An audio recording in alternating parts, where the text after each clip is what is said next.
Integrity is like being pregnant. When you're pregnant, you're either pregnant or you're not.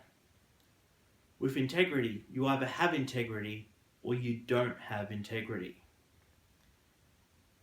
In this training, I'm going to show you how to develop greater integrity in your day-to-day life. First, I'm going to define integrity. Then I'm going to look at the two foundational virtues of integrity. First, the definition. Integrity, you may have heard, is being whole, having a state of wholeness. But what does that mean in a way that is practical so that you can actually use it in your day-to-day life? The answer to that question is integrity and being whole relates to how you present yourself when you're with people.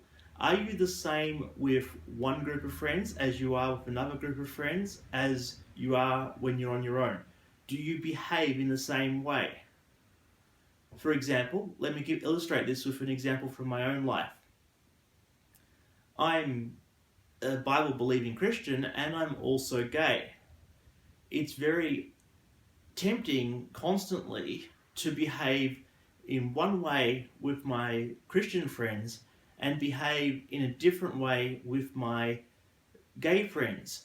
I want to impress my Christian friends and I want to impress my gay friends, and to fit into their worldview, I want to change the way I behave. And it's a constant struggle for me that I've faced over the years in how to do that, and I've often not had integrity in this area of my life. Now, onto the first of the two foundational virtues. The first of these virtues is humility.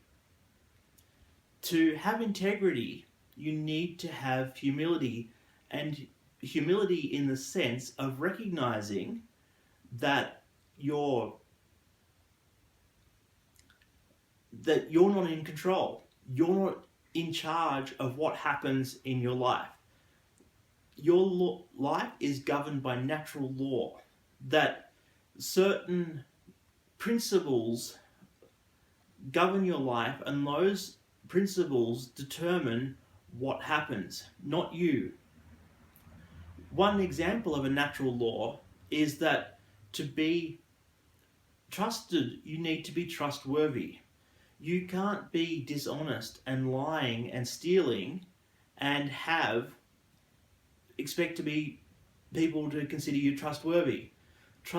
Being trusted is something that is earned through exhibiting trustworthy behavior, through being dependable, through coming through on your promises, through keeping your promises to yourself and to other people. Now, on to the second of the foundational virtues, which is courage.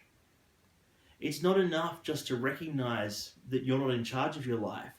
You need to have the courage to live your virtues, to hold true to your behaviors, that standards that you've set for yourself when you're facing other people. So, for example, it's up to me with my Christian friends and my gay friends to define what my standard is and who I am, and then be that person with both of those groups. And to give you another example, I recently, for a number of years, I did not have integrity because I kept an area of my life hidden from my partner.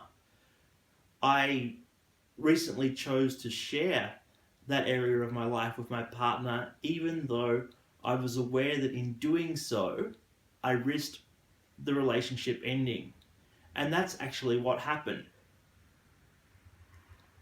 It took courage to share of myself honestly with my partner when I knew that was a possibility.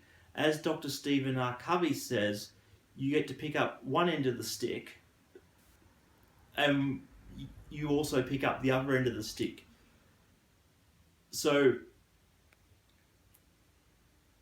it took courage on my part to tell the truth and get clear about that. And while I hate that the relationship has ended as a result of my openness, I also am really grateful that I now have integrity again. And having integrity is something I never want to lose.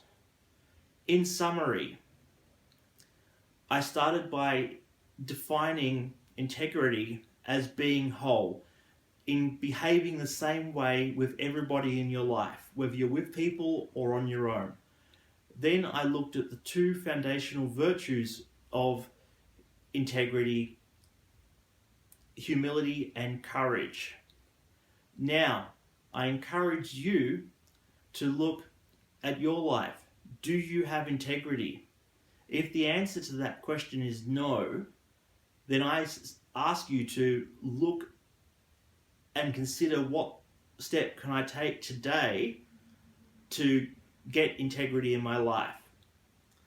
So choose that step and take that step today. I believe in you. You can have integrity.